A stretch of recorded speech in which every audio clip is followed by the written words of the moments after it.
We cannot have our first responders and our EMTs in this building at the time of a disaster. They need to be out doing what it is that the community relies on them to do.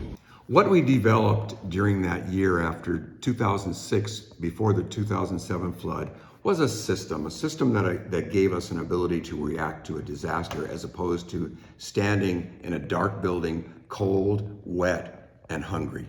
We'd re-plumbed the building with gas so that we could cook.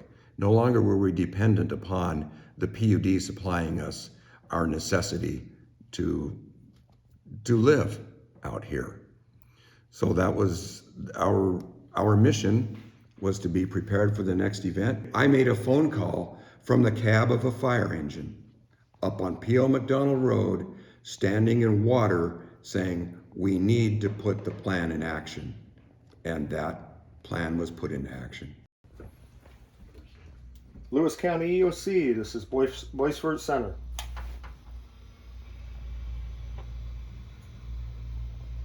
Lewis County EOC, go ahead. Cheryl, this is Boistfort Center. Cheryl here. Can you give us a situation, number of students you have on the bus at the moment, and your location and the road condition? Having some centralized command and control and information, being able to disseminate it to a bunch of neighbors, helping other neighbors, that's how it all works. We were organized because one community leader had stepped forward and put together the steps that were needed to cope. That person was Gregg Peterson. The roof was taken off the local school, and we sat here as a community, cold and dark and wet. And I realized that we had no ability to cope with a disaster that would exceed anything of that 2006 windstorm. So I, together with many people from the community organizations, formed a group, and we began to push forward on preparing ourselves for the next disaster. In 2007, my home was hit by a devastating flood. We were just at a loss. We didn't know what to do.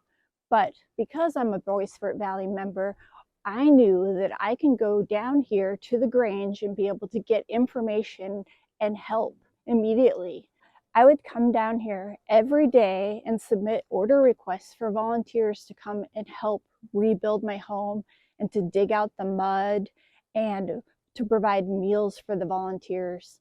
If we didn't have the Boistfort Emergency Assistance Management Group, I don't know what we would have done.